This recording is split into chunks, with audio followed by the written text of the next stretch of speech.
Assalamualaikum warahmatullahi wabarakatuh. Di sini kami dari kelompok 3 akan menjelaskan tentang proses komunikasi.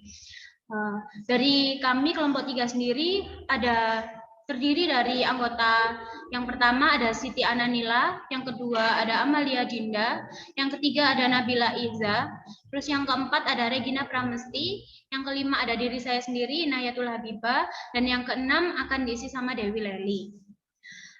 Topik pembahasan kami pada kali ini adalah proses fisiologis serta proses psikologis, di mana proses fisiologis meliputi panca indera penglihatan, panca indera pendengaran, panca indera pengecap, panca indera penciuman, serta panca indera peraba. Dan pada proses psikologis akan meliputi definisi psikologi, 4 level kompetensi, serta mekanisme perseptual yang akan dibagi pada 4 subbab, yakni sensasi, persepsi, atribusi, serta memori. Yang pertama adalah proses fisiologis, di mana komunikasi berlangsung dan terjadi melalui 5 indera, nyaris secara bersamaan. Kelima indera manusia menangkap stimulus yang kemudian mengkonversikannya menjadi impuls listrik di syaraf otak. Kemudian diolah dan diberi respon dan dikembalikan ke seluruh tubuh.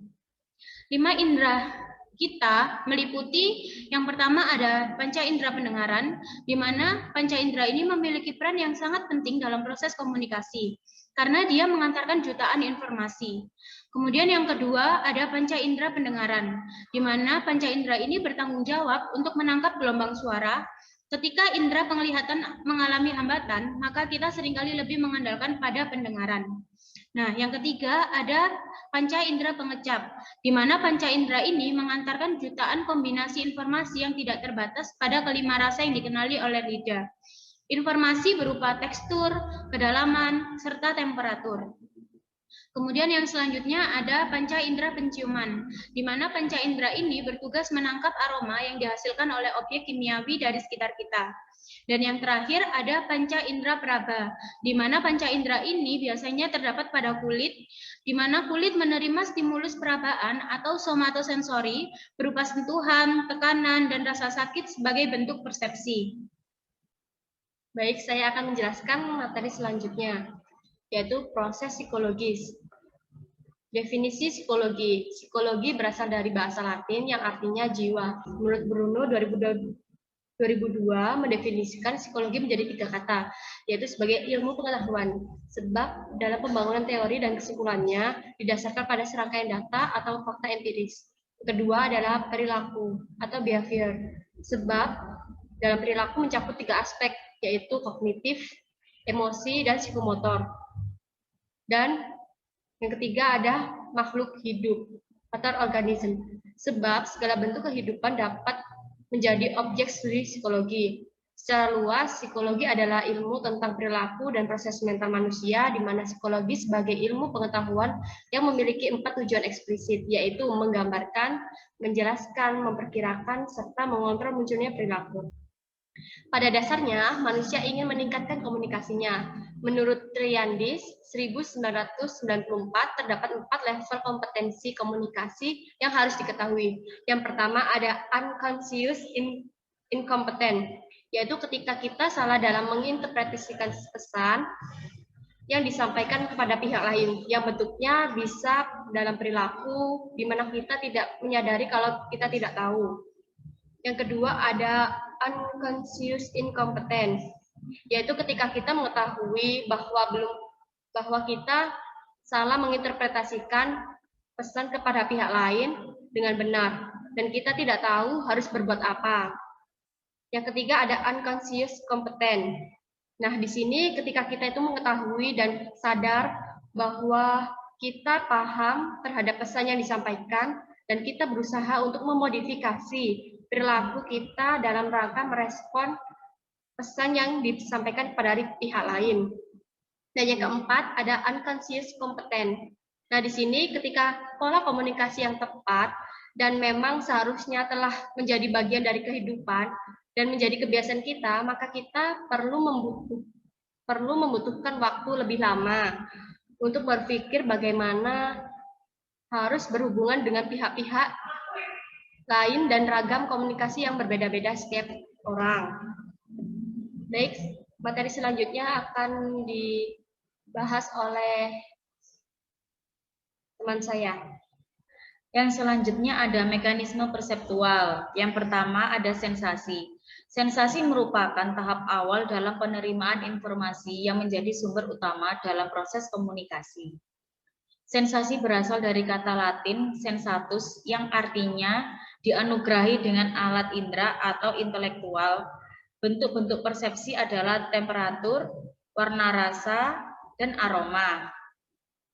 Sensasi adalah proses di mana alat indera menerima stimulus dari luar dan dalam diri kita, mengirimkannya kepada otak melalui serangkaian proses neurokimiawi.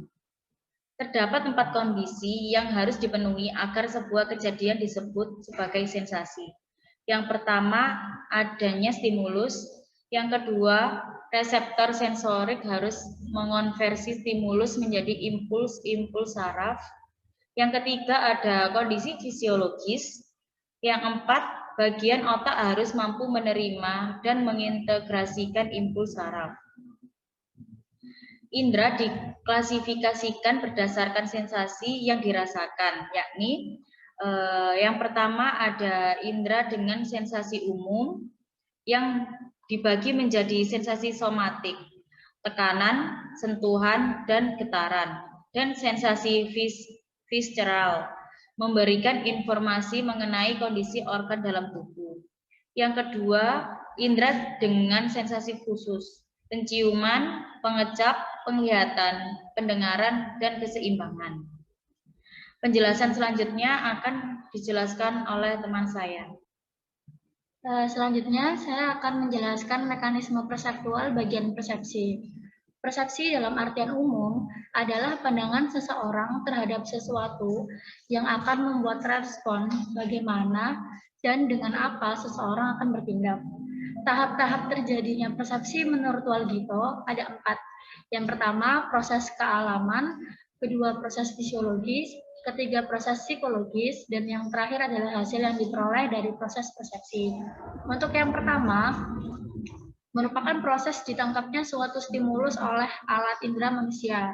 Yang kedua, pada proses fisiologis, merupakan proses diteruskannya stimulus yang diterima oleh reseptor melalui syaraf sensoris. Yang ketiga, proses psikologis merupakan proses timbulnya kesadaran yang diterima, kesadaran individu tentang stimulus yang diterima reseptor. Yang terakhir, hasil yang diperoleh dari proses persepsi, yaitu hasilnya berupa tanggapan dan perilaku. Beberapa sifat yang menyertai proses persepsi menurut Newcomb ada 3, yaitu konstansi. Konstansi sendiri ada individu mempersepsikan seseorang sebagai orang itu sendiri, walaupun perilaku yang ditampilkan berbeda-beda. Yang kedua, selektif.